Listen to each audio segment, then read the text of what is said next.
What if running your business didn't mean sacrificing your time, your health, or your weekends? Welcome to Own Your Time, the podcast where we trade hustle culture for mindful, sustainable success.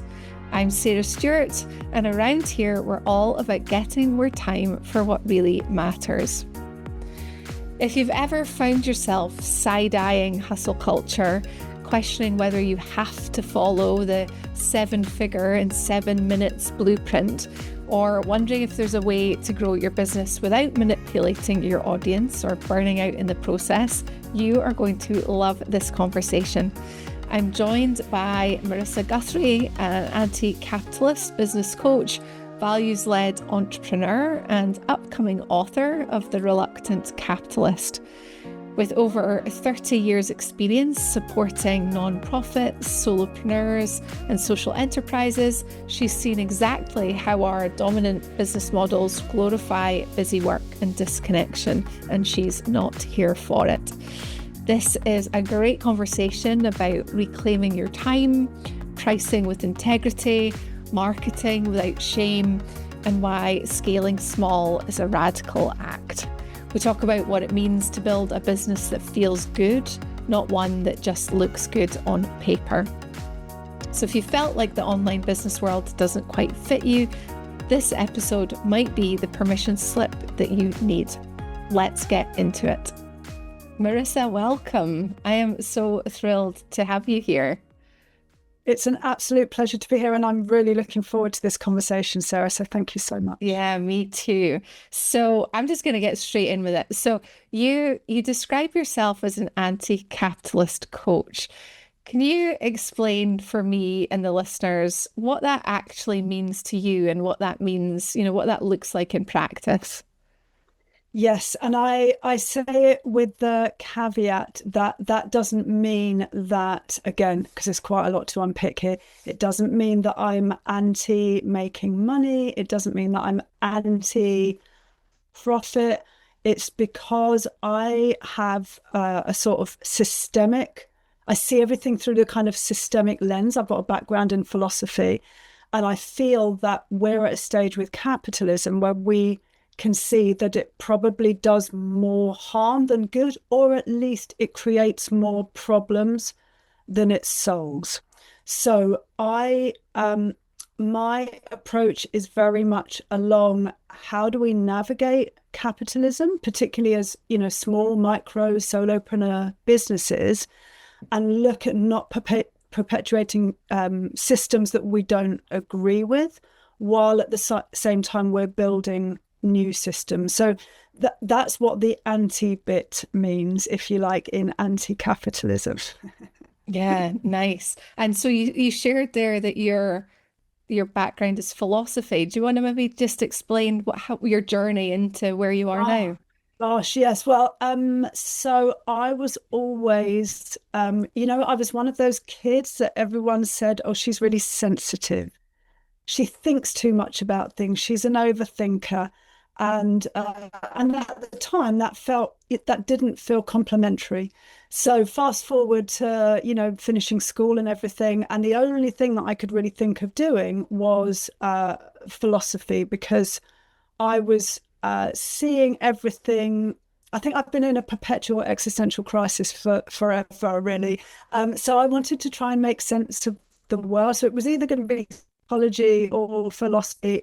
So actually I chose philosophy. So I would say that is the kind of, it's very sort of weird now over my 30-year arc as a professional to see that that's sort of the thing that's held steady all the way through my career. Always been very values driven. It's always been about the mission and the purpose and doing good work. And so I feel like the iteration I'm in now is an extension of all of that, and really just wanting to leave things better than when I found them, if you like. Yeah. Oh, I love that. And so there may be, like, unlike my story was very much, I was from the start striving and I wanted to climb the ladder, and it was always this do more and be more, have more kind of ethos. And I feel like for me, there was that tipping point and it's changed. Whereas maybe it sounds like for your journey that maybe wasn't the case, and you've always sort of been against the hustle. Um, phew. I mean, I would say, I mean, there have been some tipping points. So, but I would say they've been more, um, I'd get to one place and think, okay, right, this is it now. I'm off and running, and then there'd be something else coming in. So I guess it was really interesting. COVID was a massive tipping point for me because at that point I'd been running my business for about 12 years, 13 years, I guess. And where I'd always gone sort of counter the business narrative, if you like, I always wanted to stay at the small end. That was always really important for me because I really started my business as a response to, I'm a small business. Actually, I didn't realize at the time I was a micro business. And I can't find anyone to support a business like mine. All the support I can access seems to be for people that are, bigger businesses. So that didn't make any sense to me. So I used to run a membership called Doing Business Differently. It was always like there was something different about it. But I think a major tipping point for me was COVID. Because I could see what was going on economically and how ill-equipped we were as an economy. And certainly I was supporting some businesses, but the vast majority had to check out of the work they were doing with me immediately because their incomes just dropped off a cliff one day, and then subsequently so did mine. So I had to rebuild from that point, and I was determined that I wasn't going to do what I'd been doing before. But I think a major tipping point has been for me the rise of populism and how I feel, I mean, again, I don't know how, political and philosophical you want to get, but I feel we're in a really harsh, extractive phase of capitalism. And certainly the fact that we have more billionaires and we're getting our first trillionaires, and there's more of them now than there were before COVID, when so much of the world is struggling to make ends meet financially. For me, that was like, something else is going on here, and I need to change what I'm doing. That was quickly followed by a chronic health diagnosis, which came into my life a couple of years ago. So it was like a really extreme kind of burnout, if you like. And that really forced me to reevaluate everything as well. So I would say there have been tipping points along the way, but it's also, I think I was always going to end up here, if you know what I mean. And I feel like it's almost like I'm now in the right place at the right time. And that's what really precipitated me writing my forthcoming book, The Reluctant Capitalist. So I hope that's not too long an answer. No, that's great. And we're going to talk a little bit about your book as well, which I want to hear more of. You mentioned in your pitch that time is your client's most fragile resource, and I would love to sort of hear from your perspective how time shows up for your clients.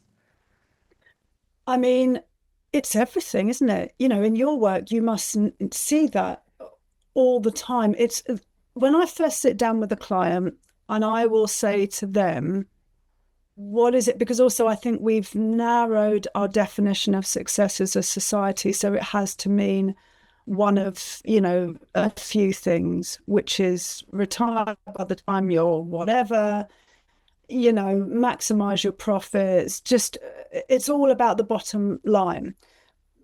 What most solopreneurs want, and I think this is probably true across the board, but it isn't spoken about, is they actually want enough money to buy back their time, because their time for themselves, and their time particularly, and this goes through, for nearly everyone I speak to, whether they have kids or don't have kids, but they want to spend time with loved ones. Because when they get to the end of their life, they know that's the thing that they're going to regret more than anything, as well as, being able to maybe go on holidays or take little breaks. But, so many people will say to me, I just want time in my day to feel spacious. I just want to have that kind of that feeling of peace. So 99% of the time, no, I would say in 100% of all cases, that's what people are looking for. So I will often be saying to them, we use the expression spend our time, don't we? That we're always spending our time because it's finite, is so linked to the business model that we will end up creating. Because the other thing is that time is, but it also translates into energy. How, so for example, yesterday someone was saying that they come alive about 5 o'clock. Well, for me, I'm done by about 3. So it's about the interplay between time definitely being our most precious resource, but also thinking about how the energy that we have, and we are all so different in this, and this is why the 9 to 5 and that kind of rhythm and pattern works for so few people, because most people don't work in that way. So I'm always helping them to maximize their energy while being able to buy back the time, but still meet their financial needs. Yeah. It's also been shown, and I don't recall the source for this. I'll need to look it up and see if I can find it. But it's been shown that if you spend your money on buying back time rather than buying stuff, you're happier. The happier people are the people that are spending their money to facilitate the fact that they have more time, which makes sense to me anyway. So yeah. Great statistic, and I would also go further to say that it's also this thing, or it's related but slightly in a roundabout way, because one of the notions of success, that's out there, is that we start our businesses and then the marker or the metric of success will be employing people to do stuff. So we've got the luxury to go off and, do whatever. And while I would say that's true in maybe small amounts, for solopreneurs, it's really different, because generally they love what they're doing. So it isn't that they want to give up. I was at an event the other day where people were talking about the misnomer of the exit strategy. They don't want to exit, but they just want to have the balance where they get to do some of their work, full resource doing it, bring their best to that, and they've got the time to do things. So that statistic really makes a lot of sense to me when you actually talk to solopreneurs in particular about what success means to them. Yeah, exactly. And I think, a lot of the people that I speak with, you're right, they're so passionate about this thing that they're doing, and they end up spending all their time on it, and then get to a point where they maybe can afford the support so that they can take it. But I find that it's harder to then go back from that. Whereas actually what I've been doing from the outset is being really intentional with my time, and I think probably that's maybe like a little thing to consider if you're thinking about going into business, is actually, yeah, rather than doing the push, push, push at the start, burning the candle at both ends, to then think, okay, this magical day will happen when I can then take a step back. It's actually trying to plan that in as, from the get-go. Yeah, for sure. And also what I've noticed, which you may have noticed as well, is that people will often, I have a lovely VA who does 2 hours a week for me, which is amazing, because that has freed me up, but it's freed me up to do things that are definitely in my zone of genius, if you like. But often what I've noticed is that people will bring someone in too soon in a desire to kind of offload stuff, but before they're ready and before they're organized. So they're not strategic about it at all. So it ends up just kind of being a bit of a mess, and it doesn't quite work. So I agree with you. I think that, the productivity piece and who that person is as an individual comes first. And then we look at the infrastructure we can build. Anyway. Yeah, so true. And I think for me, it's rather than bringing someone in to chaos, it's actually, I'm all about procedures and process, like getting everything written down. You know, where can you streamline things before then? Yeah, bringing in the staff. So yeah, very much on the same page with that. Yeah, for sure, definitely. There was one other thing I was going to say about the energy when you were talking about the energy as well. So I'll get a lot of my clients to time track at least for a week so that I can sort of see what's happening. And then, you know, I'm a scientist at heart, and I'm all about like the data and things. And so then I would be looking at we would then maybe layer in and look at putting some colors into the data. So thinking about splitting it up by activity. But then I would get them to look at it from an energy perspective, like what you were saying, and figuring out, okay, when is their energy most buoyant and when are they lacking, and can we get that sort of data across a week and then use that information to change things. Yeah, totally agree. And I mean, I'm not a scientist, and my brain doesn't work in that way, but I do love data, and I'm always getting my clients to think about the data. And it's really interesting because it makes me think that one of the big shifts in my business has been that if I'm definitely a morning person, in that I do my best creative work first thing, sat down with a coffee. That's when I'm gonna, be able to get a newsletter out or content or, work on my book or whatever it may be. And so what I don't do now is organize my day, which I used to do before, was organize it so then I'd be not using that productive time, and I'd be sort of scheduling it in towards the end of the day when my brain is completely checked out. And actually it's better for me to do things like check emails or, something that doesn't require so much detailed thought, because I'm an introvert and I love to be left alone with my thoughts, but at the right time of the day. So I love this. This is a great conversation, Sarah. Yeah, no, it's good. Maybe if we shift gears, I'd love to hear your thoughts on ethical pricing. And before we hit record, I was sharing with you that I'm going through the B Corp certification. So this is very much front of mind for me at the moment. But what does, and I think the phrase you use is fair and fearless. What does that look like for a small micro business owner? Sure. So, okay, so let's work with the fair part first of all. So what I see, I work with people that would describe themselves as purpose-led, mission-driven, heart-led, soul entrepreneurs. And what they will often do, and I have done this myself as well, is I think, right, I know how to help a load of people. So I'm going to start my business, and what I'm going to do is I'm going to price really low so that so that everyone can afford to work with me. And we start off in this way, and then it doesn't take long for things to get a bit unstuck and wheels to fall off, because before we know it, we're full and we're starting to get burnt out, and there's no kind of escape. So we're stuck in the time for money swap.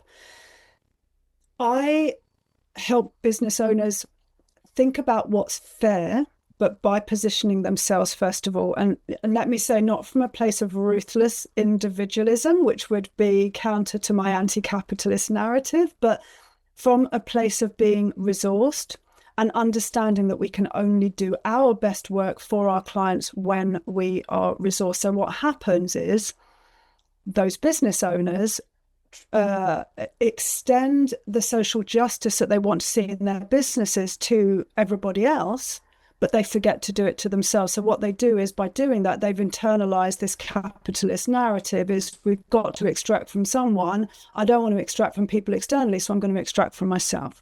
And what I will often see in my office is people say, or my virtual office, as it were, people saying, I'm fully booked, but I'm not meeting my own financial needs, and I don't think I'm going to be able to continue, which is doing a massive disservice to the people that they're currently working with, as well as anyone in the future. And I've seen so many businesses do that, leave their businesses and then go to employment. So what happens is we get this brain drain, leaving entrepreneurship and going into the employed sector, usually where they're not as fulfilled and happy in that world. So the fair part has to be fair to others. So we have a pricing ecosystem, which might be entry level, mid level, high level, but we are very aware that not everyone is going to be able to work with us, and we can't serve everyone. And so I will help business owners build that into their model. So that's the fair part. The fearless part is we are all terrified about what people think about us. Even if we say we're not, we are somewhere in our survival, our primitive brain, we want to be a part of the tribe. And so what I have seen, I have a course that people can buy called Ethical Money Mastery, which is an extension of my free webinar about pricing. What I have seen is that people will derail themselves and their businesses around pricing because it doesn't sit with their nervous system, because they are worried about the rejection and the way that they may be perceived. So again, a lot of the work that I'm doing is helping people unpick that. I had someone say to me the other day, it feels so uncomfortable to base my pricing on my needs. I mean, let's just think about that statement. This person is struggling to pay their bills, and that affects their family. It affects so many things. And I really, recognize and validate the feeling of fear that brings out. But so what I help business owners to do is to, we go through a very clear process of, okay, let's look at your financial reality. Let's look at what you're currently pricing. Let's look at the gap, because there always is one. And then let's pace you and your nervous system to get you to the place where you're actually pricing to meet your financial needs and the things that you say that you want. So buying back your time, and so you've got time to spend with your, all of those kinds of things. So the fearless part is about the fearlessness required to be a sovereign individual in your own pricing.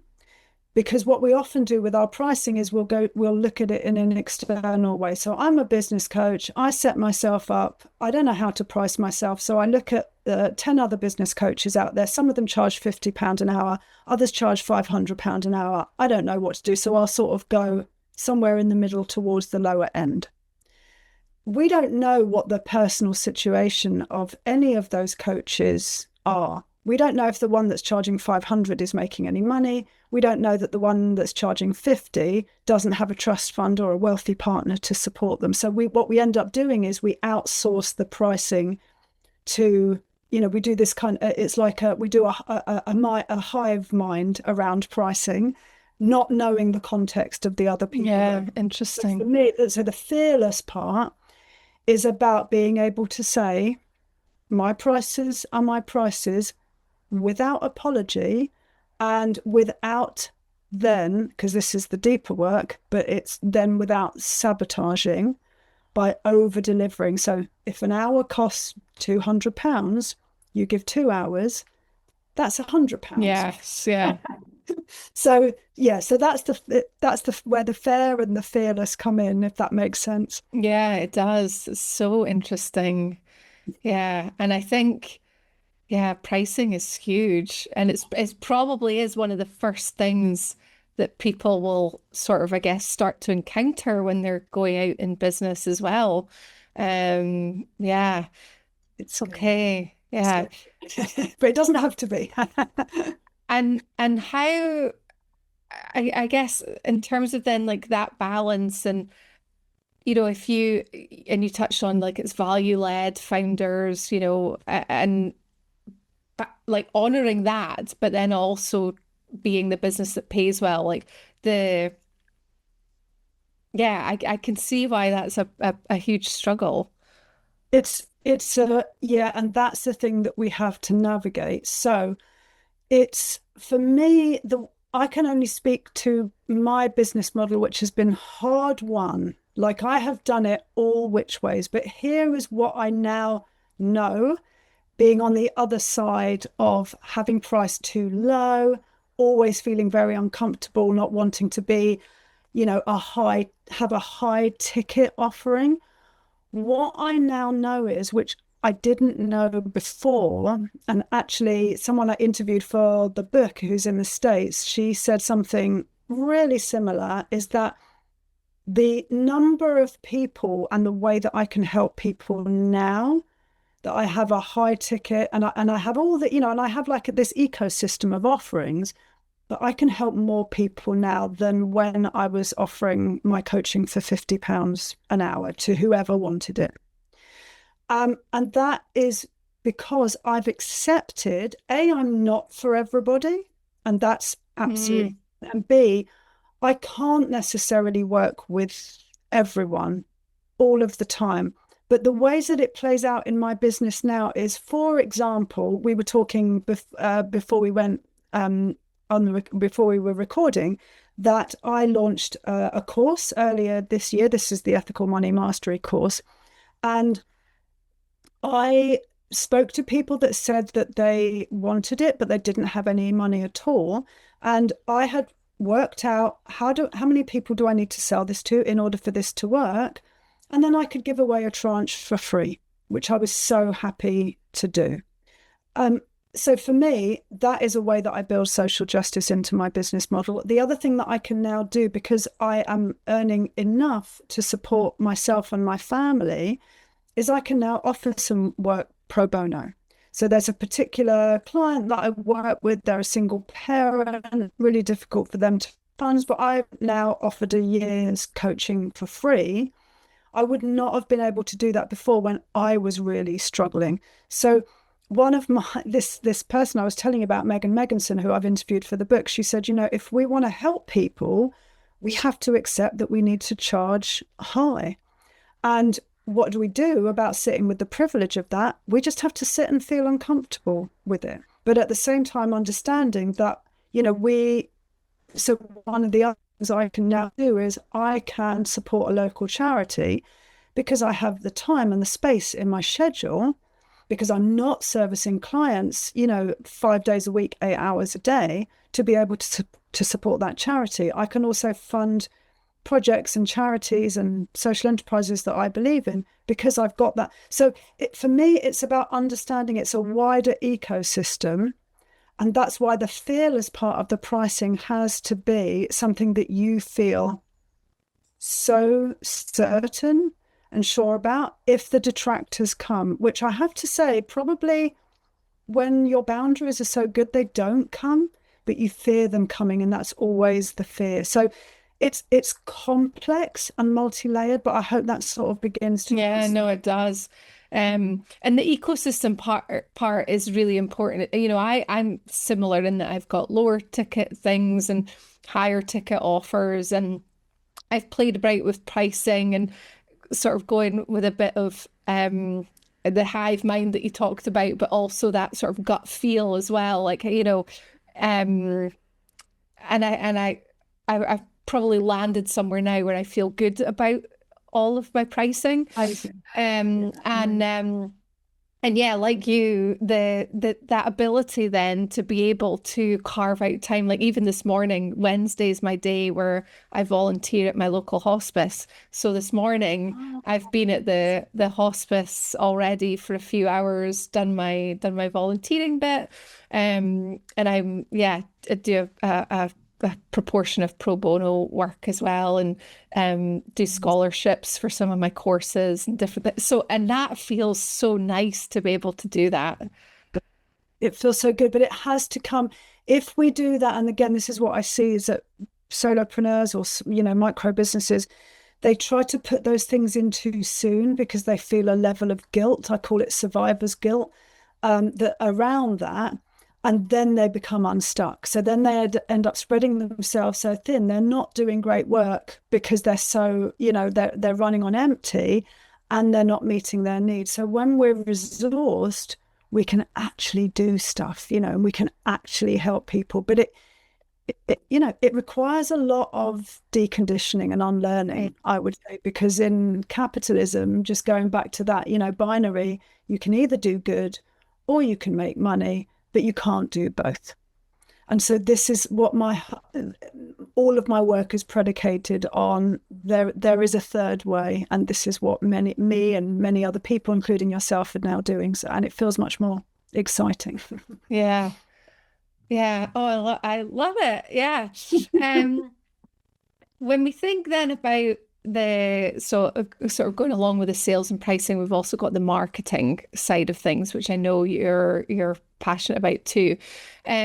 What when we think about marketing, like I'm trying to be considered and ethical and so on when it comes to marketing, and you sort of hear all these shoulds that we should be doing, and it's all this like, the urgency and oh, this is going to be going away and so on and so forth.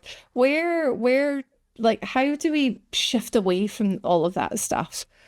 Oh, do you know? I mean, again, how long have we got, Sarah? But it's it's this is such a powerful conversation I'm having in multiple ways with many different people, individuals, organizations at the moment. For me, it comes down to something quite simple, but it's actually quite complex. So we've been sold, as it were, an idea that marketing relies on pressing the pain point, pressing the shame, and then you being the one with the answer and the solving the problem, and you just show how, and then that's going to lead to sales. So I would say that kind of marketing, I'm going to be honest, I think that is dead in the water now. It doesn't mean that people aren't still marketing in those ways, because they definitely are. But if we want to be ethical throughout our businesses, and actually even on my course, which is about ethical money, we can't earn money ethically if we're going to market and sell unethically. So again, our whole business model and ecosystem has to be set up along those lines. And in the course of this conversation, I mean, we could spend, at least a whole hour, if not more, talking about what ethical marketing means. But for me, it's about, instead of pressing pain and shame, we want to neutralize it. We want to dissolve it. We want to be relatable, and we want to resonate, and we want people to resonate with us, rather than this kind of power over. So there's this thing around people being marketed to as if they're kind of broken. So their humanity and their agency and their sovereignty as individuals is kind of disregarded. And when you see, you can only, you'll know what I mean when you're on the receiving end of it. Like, we've all been marketed to in that way. We may even have bought because we've been marketed to in that way. I know that I have definitely, fear is the other one, pressing people's, activating them and pressing their fear and activating their nervous system. So you were talking about the urgency and FOMO and things like that. I've definitely bought things based on that in my life, and it feels horrible. And it nearly always isn't the thing that we actually need. So a lot of the work that I'm doing with my clients right now is to look at all of the kind of structures and platforms that are out there. Another one at the moment is lots and lots of conversations around social media, because people are really feeling like, or do we want to be supporting platforms where we can see the owners of those platforms doing pretty bad things and saying things that actually we don't agree with, and things like that?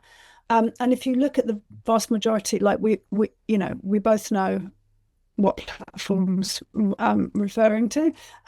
If you look at how things are done there, I mean, it's just so exploitative and manipulative, and all of the things that we don't want to be in our lives. So why would we try and perpetuate that in our businesses? So I am helping people. I guess what I do is I work on the resonance messaging.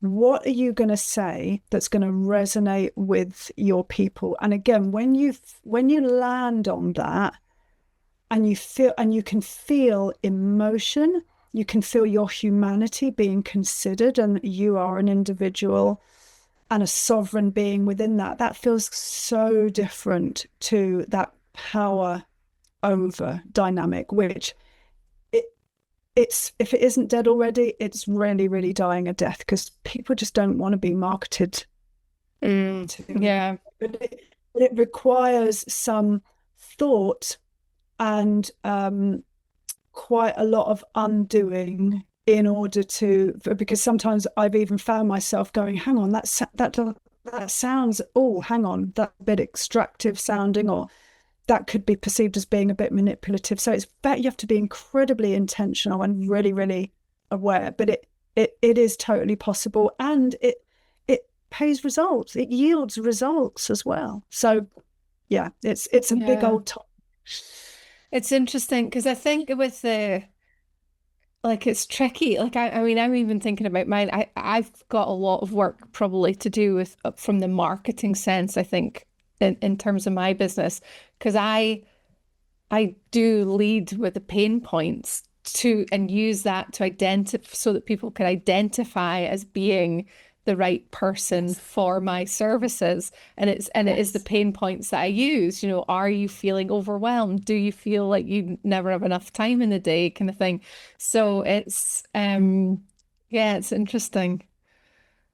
But is that leading with the pain point? I mean, again, there's many ways of doing this, because I would say, again, it's about something for me around the overall feel of how something feels. Like, obviously, you're a very warm, sensitive human being that sees the humanity in other people. So again, I think that it's about the balance as well. And it's about, and also what we don't want to do is police ourselves and beat up on ourselves, because this is all very, it's pretty, it's sophisticated, it's nuanced, it's tricky. So we must be careful, again, not to police ourselves. We know we're doing really great work, but where I've had to sort of so sometimes people have come to me and I can see that there is a disconnect between who they are as an individual and the amazing work that they do, and then even something like the images that they use on their website. Or so again, it's about the balance, and let's just be it for me, it's a continual question that we need to be asking, rather than something that we just need to solve, because it just takes time. Yeah, that makes me feel a bit better. But yeah, I mean, I sort of feel like business it's just a continual experiment, and and I'm trying to, I said it this before we hit record about I'm going to be doing a launch in December of my lower ticket offer, and I'm trying to come at it this time with a little bit more playfulness, and and just sort of taking the pressure off. And I'm here to enjoy my time, and so I want to make there's I get so much to it. Yeah, it is so complex. Yeah. yeah. Tell me about your book. I would love to hear about the book that you've written. Yeah, so it's called The Reluctant Capitalist. We haven't got a subtitle or a strapline yet, because what I'd written, the publisher was like, no, that's not going to work. But so basically, to summarize, it's for solopreneurs, freelancers, micro businesses, so usually just one person enterprises. And it's about how we navigate a system that we feel and we know is problematic, but we are still all capitalists because we're in that system and we all benefit from it as well. So how do we navigate that and feel the ambivalence of that whilst we are questioning those systems, and also then coming up with new systems and new ways of relating to each other? So for my sins, and I'm not an academic, but I've written a short history of capitalism, a short history of liberalism, and then really looked at translating all of that into how that shows up in our bodies. So the thoughts that we have, and how how it affects how we feel about overwhelm and the burnout that we're seeing all the time. So I'm trying to dispel a lot of this. And then the second part of the book is introducing my own framework, which is a Thrive business ecosystem, which is literally that. It's about creating a business that's predicated and built on an ecosystem that allows you and others to thrive, because our thriving is not individual, it is collective. Well, that's my philosophy anyway. And then I end the book by talking about potential new systems. So yeah, Amazing. it's a lot. It feels like a very audacious thing to do. I've never written a book before. And then, as my publisher said, well, no one has until they've written a book. So it's made me feel a little bit better. But, I'm having to deal with quite a lot of imposter syndrome and things like that. But I'm growing into it, Sarah. I'm growing into that space, and I'm sort of now starting to call myself a writer, which feels Oh, amazing. Yeah, I love that so much. Um, do you have an idea of the timeline of like when it might be available to be yes. So purchased? we're looking at autumn 2026. Okay. Yeah.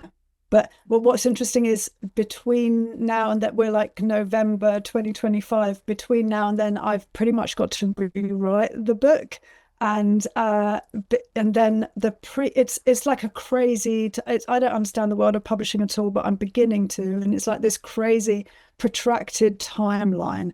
So it feels, yeah, it's nearly a year, as it were, to get it to that place, but there's going to be an awful lot going on behind the scenes. So Yeah, yeah, I that's when bet. it'll be out. Oh, I love it. Well, I will definitely be buying. It sounds like it's Oh, yeah, a must read.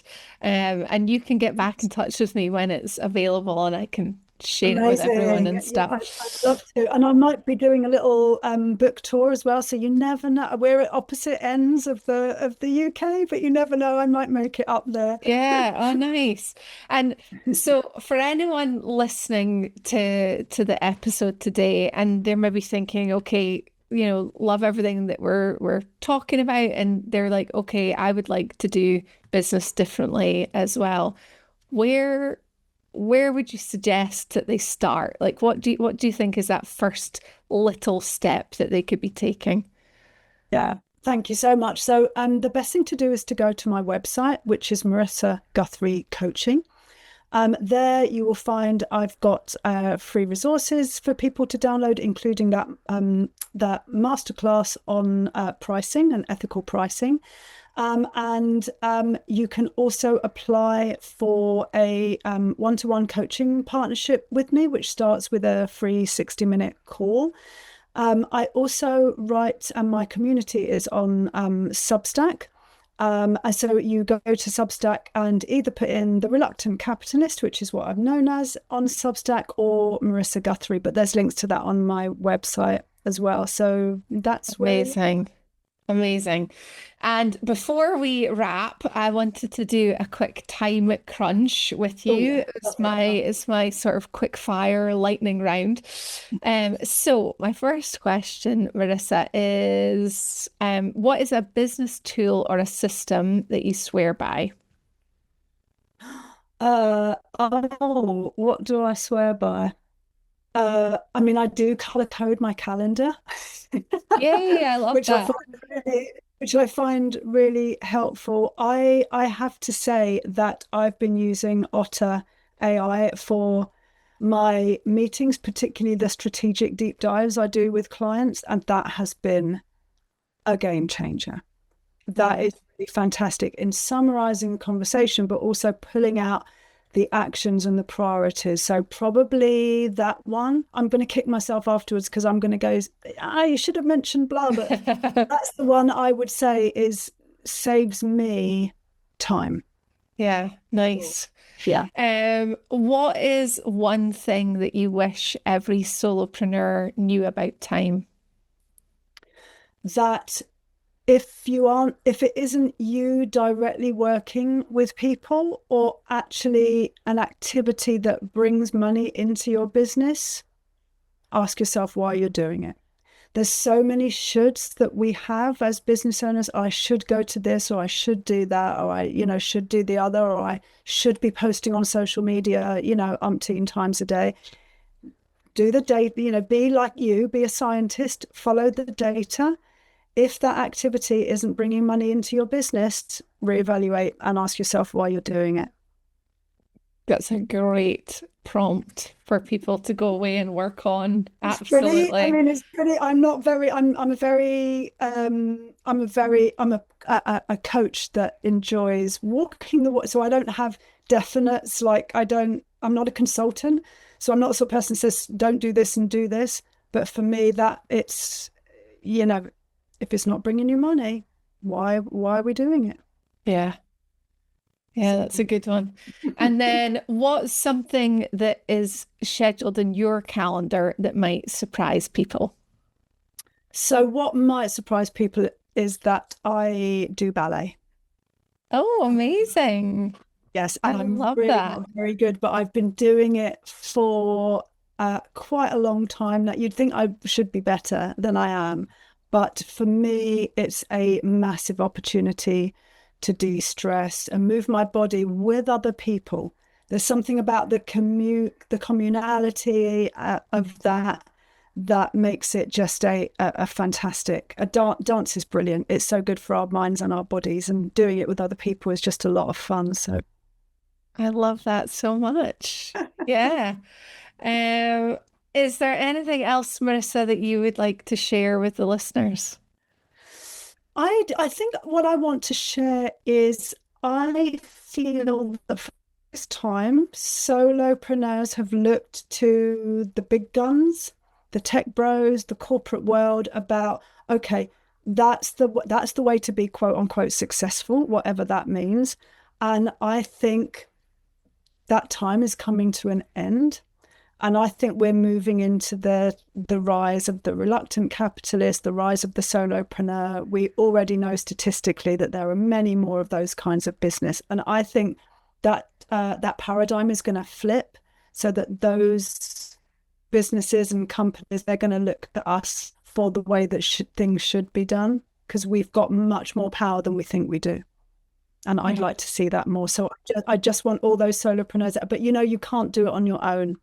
And that's another myth that we're sold, that in order to be successful, we have to do it on our own. We need the partnership of people like you, people like me, whoever else is in our network. We all need each other. Yeah. Yeah, I love that. It reminds me of a quote that someone had shared recently about the rising tide that lifts all ships. Exactly right. Exactly.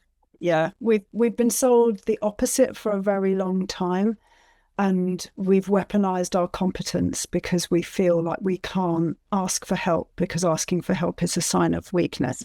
Actually, we all need each other. We're all interlinked and connected. So yeah, that's what I feel I would like those solopreneurs to really hear and internalize. Yeah. Oh, I love that. What a nice way to wrap the conversation. Thank you so much, Marissa, for joining me. I'll make sure that in the show notes, all the links to your resources and website and all of that sort of thing are included. And yeah, thanks again. Oh, amazing. Listen, I could talk to you for hours. Thank you so much. I'm really, really grateful for the opportunity. So I hope that we will definitely speak again. Okay, bye for now. Thank you for listening to Own Your Time. Marissa's take on reclaiming time and building your business with care and navigating capitalism without selling your soul. It's the kind of wisdom that we are here for. If something she has said has resonated, please do go and check our free masterclass on ethical, fair and fearless pricing. I'll make sure all the links are in the show notes, and definitely sign up for her Substack as well. Her book, The Reluctant Capitalist, is on the way. And I do think it's going to be a really impactful read for so many small business owners. So I'll be back in touch to let you know when that is available. And thank you for spending your time with me. I hope this episode gave you an opportunity to reimagine what's possible and remind you that your business gets to support your life, not swallow it up. And I would love for you to share this with a friend, your business bestie, or come and find me on Instagram. I'd love to hear what landed most for you. Until next time, bye for now.